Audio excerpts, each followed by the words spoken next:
আসসালামু আলাইকুম। সবাই কেমন আছেন? আশা করি সবাই ভালো আছেন। স্বাদ ও স্বাদের গল্পের সাথে আবারও আসলাম আপনাদের জন্য। স্বাদ ও লাবণ্যময় পাস্তা, ভেজিটেবল পাস্তা বেক করে দেখাবো। তো আমি এখানে পাস্তা দেখাচ্ছিলাম। তো পাস্তা নিয়েছি, এখানে ভেজিটেবলের মধ্যে আমি ক্যারেট নিয়েছি, বকুলি নিয়েছি, চিকেন সসেস নিয়েছি এখানে। সো আমি আজকে এগুলো দিয়ে ঘরেও খাবারের খুব মজা করে রাতের ডিনারের খুব মজার একটা ডিনার করে দেখাবো আপনাদেরকে। তো আপনারা চাইলে বাসায় কিন্তু আপনারা অল্প খরচে এরকম মজার মজার খাবার বানাতে পারেন। তো আমি এখন এখানে গাজরটা কেটে নিচ্ছি একটু তেরছে করে, সুন্দর একটা ডিজাইন করে নিচ্ছি। আর অলরেডি আমি পাস্তাটা কিন্তু বয়েল বসিয়ে দিছি। সো এখন পাস্তাটা আমার এখন হাফ হয়ে যাবে, তখন কিন্তু আমার এই সবজিগুলো একসাথে আমি বয়েল করে নেবো। আলাদা আলাদা করে কোনো ঝরা টাইম নষ্ট করার কোনো দরকার নেই। তো এখানে আমার গাজরটা কেটে নিচ্ছে, ওই ফাঁকে দেখতে পাচ্ছেন আমার বয়েল হচ্ছে পাস্তা। তো গাজরটা আমার কাটা হয়ে গেলে পান্তরে আমি কিন্তু একসাথে বয়েল করে নেব। আর এরকম মজার মজার আপনারা বাসায় বাচ্চাদের জন্য তো বানাবেন, আর নিজেরাও খেতে খুবই ছোট বড় সবারই খুব পছন্দ হয়। তো এখানে আমি সসেসটাও আমি স্লাইস করে কেটে নিলাম, আর ক্যাপসিকামটাও স্লাইস করে কেটে নেব। তো সেই ফাঁকে আমি চলে যাচ্ছি, একটু পাস্তাটা সিদ্ধ হয়ে গেছে এগুলো সব কিছু, তো ওটাকে একটু পানি ঝরে নেব আমি। তো পানিটা ঝরে নিচ্ছি, গরম পানিটা দেখতেই পাচ্ছেন সুন্দর একটা ঝাড়জিতে করে পানিটাকে ঝরে নিচ্ছি। আর এটা কিন্তু কোনো ঠান্ডা পানি দিয়ে পাস্তাটা ধোয়ার কোনো দরকার নাই, কারণ যেহেতু আমি এখন গরম গরম এটা রান্না করে দেবো সাথে সাথে, এর জন্য করে কালারটাও সুন্দর আছে এখন। আর যদি আপনারা যদি আলাদাভাবে একটু টাইম নিয়ে পরে করতেছেন, তাহলে আপনারা যদি কালারটা সুন্দর রাখার জন্য সবজি বকুলে যেহেতু আছে, তাহলে আপনার ঠান্ডা পানিটা একটু ধুয়ে রাখতে পারেন। তাহলে আপনার ভাপে গরমে আর ইয়া হবে না, কালার নষ্ট হয়ে যাবে না। তো সুন্দর একটা বাটিতে আমি নিয়ে নিচ্ছি, নিয়ে আমি এখন কি করতে হবে, বাটির মধ্যে এগুলো সবজিগুলো পাস্তা এক সুন্দরভাবে বসে দিতে হবে। তো আমি ওইভাবে একটু বসে টসে দিচ্ছিলাম, আর হলো কার মাঝে মধ্যে একটু গান টান গাচ্ছিলাম। তো যাই হোক, গান টান আর আপনাদেরকে ভিডিওতে এখন শোনাতে চাচ্ছি না, কারণ আপনারা মনে হয় পছন্দ করতেছেন না। যদি আপনারা পছন্দ করে কমেন্টের মাধ্যমে জানান, তাহলে আমি কিন্তু মাঝে মাঝেই সুন্দর করে আপনাদের জন্য উদ্দেশ্যে আমি গানগুলো গাইতে পারি, কারণ আমি অনেক গান জানি, আমি কিন্তু অনেক গান ভিডিও আমি শুনি। তো যেহেতু সিলাইজ করে আমি ক্যাপসিকাম কেটে নিলাম, চিকেনটাও কাটা হয়ে গেছিলো, আর ওটা পাস্তার উপরে আমি সুন্দরভাবে আবার এটাকে বসায় দিচ্ছি একটু ফাঁকা ফাঁকা করে, যেন মনে করেন যে একটা এক এক জায়গায় বসে, মানে এরকম করে। তো আমি এগুলো বসিয়ে দিচ্ছি, আর একটু মনে মনে গান গাচ্ছি। কি করব, সময়টা তো আমার যেতে হবে রান্না করতে, তো আপনারা জানেন যে একটু সময় লাগবে। তো সেই সময়ের মধ্যে কিন্তু আনন্দ করা ফুর্তি করাটাও কিন্তু অনেকের ভালো, শরীরের পক্ষে মনের দিক দিয়ে ভালো থাকে। কারণ এর জন্য করে আমি প্রতিটা মুহূর্তে গান গাইতে থাকি, হয়তো বা একটু নাচানাচি করতে থাকি এর জন্য করে। তো যাই হোক, আমার পাস্তার এটা কিন্তু রেডি হয়ে গেল, দেখতেই পারছেন। আমি এটা একদম সুন্দরভাবে সাজিয়ে নিছি। তো হাতের ডান পাশে দেখতেছিলাম একটু অলিভ ছিল, তো আর কি করব, তো ক্যাপসিকামটা দেওয়ার পরে আমি অলিভটা দেব। তো এখানে তো মনে হলো যে অলিভটাও, এটা খুবই ভালো লাগে অলিভ, তো যে কোনো খাবারে কিন্তু আপনি দিতে পারেন। যে কোনো বলতে অনেক খাবারে আপনার অলিভ চলে যায় খাওয়ার জন্য। তো আমি যেমন পিৎজা বানালে অলিভ দিই, হয়তো বা পাস্তা বানালে দিচ্ছি, অনেক সময় নুডলসে রান্না করার সময় দিচ্ছি। তো সেই অনুযায়ী আমি এখন এখানে অলিভটা দিয়ে দিচ্ছি। তো অলিভটাকে আমি পানিটা একটু ঝরে নিয়ে আমি এটাকে না কেটে নিলাম না, আস্তই আমি দিচ্ছি, যেহেতু বিসি নাই, বিসি ছাড়া এটাতে। তো এই জন্য করে দিয়ে দিচ্ছি, জায়গায় জায়গায় একটু বসে দিচ্ছি একটা একটা করে।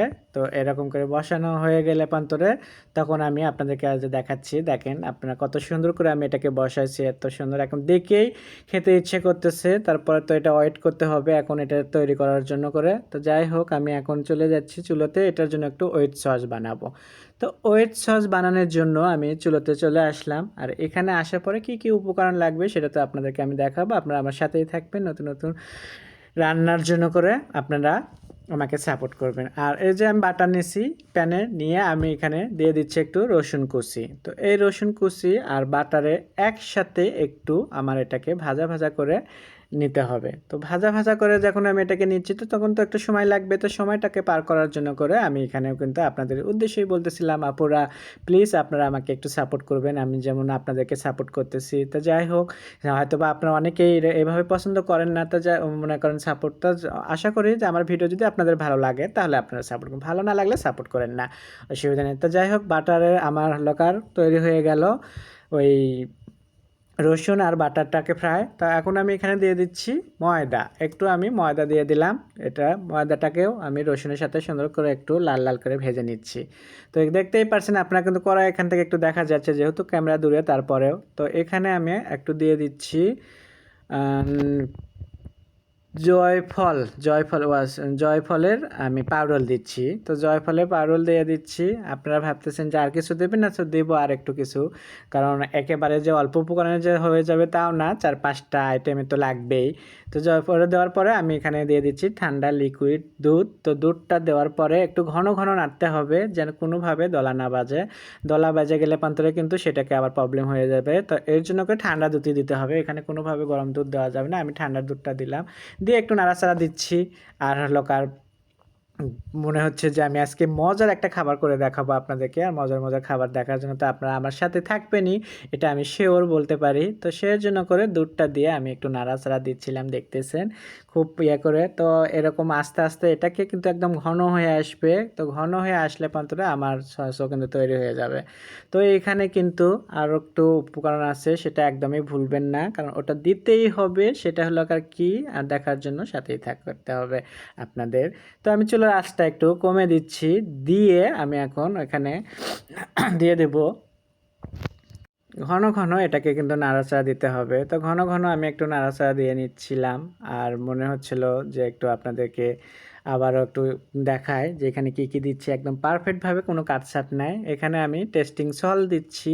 সো এটা হলো বড় বড় হোটেলে টেস্টিং সল্ট কিন্তু অবশ্যই দেয়। তো সেই জন্য করে আমিও বাসায় একটু মাঝে মাঝে করে। আর এখানে আবার নর্মাল সল্ট দিচ্ছি। তো নর্মাল সল্ট তো দিতেই হবে নর্মাল রান্নাতে।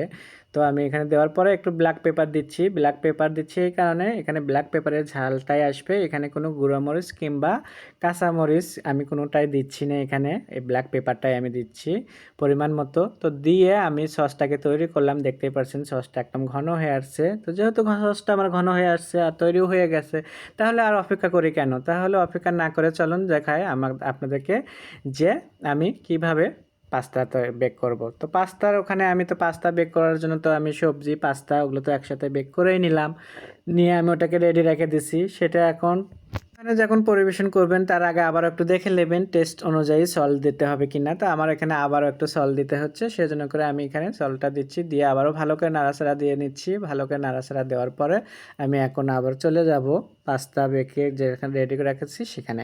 তো ওখানে যাওয়ার পরে আমি এখন আপনাদেরকে দেখাবো রাতের ডিনারের মজার খাবার। তো পাস্তা বেক করব যেটা, সেটার উপরে এখন আমি ওই সসটাকে দিয়ে দিতে হবে। তো সসটাকে আমি একটু নাড়াচাড়া দিয়ে আমি এটাকে সুন্দরভাবে উপর দিয়ে দিয়ে দিচ্ছি। এটা আপনারা কিন্তু চাইলে, আমি আর একটা বুদ্ধি দিয়ে আপনাদের দিক দিয়ে হয়তো সহজ হয়ে যাবে সেটা, কিন্তু আমরাও মাঝে মাঝে করি তা না, আমি আমার সবসময় একটু নতুনভাবে নতুন করে করার চেষ্টা করি।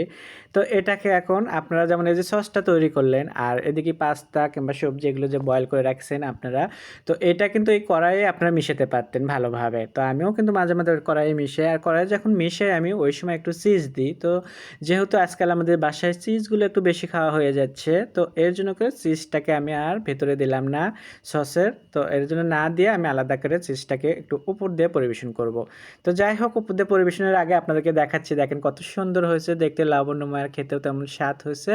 তো এখন আমি এখানে দিয়ে দিচ্ছি একটু গুঁড়ো চিজ। তো চিজটাকে উপর দিয়ে এভাবে দিয়ে দিতে হবে। তো উপর দিয়ে দেওয়ার পরে এটার একটা সুন্দর কালার আসবে, এর জন্য করে চিজটা দেওয়া, আর কালারটা খুব তাড়াতাড়ি এসে যাবে তার জন্য করে। কারণ আপনার ময়দার কালারটাতে খুব একটু সময় লাগবে, যেহেতু চিজ না দিলে, সেই জন্য করে। তার চিজটা দেওয়ার কারণে তাড়াতাড়ি হয়ে যাবে। তো আমি চিজটাকেও আমি সুন্দর করে একটু দিয়ে দিচ্ছি পরিমাণ মতো, পরিমাণে কম বললামই তো যে চিজ আমাদের সবার পছন্দ, কিন্তু বেশি খাওয়া হয়ে যাচ্ছে, সেই জন্য করে আমি করলাম। এখন চলে যাব মনে করেন এটা নিয়ে আমি ওভেনে। তো ওভেনে বেক করবো, এটা আমার কাছে মনে হচ্ছে যে 15 থেকে 18 মিনিট লাগবে। তো 15 থেকে 18 মিনিটে আমার আজকে ডিনারের খুব মজার একটা খাবার হয়ে যাবে। তো ওভেনে চলে যাচ্ছি দেওয়ার জন্য।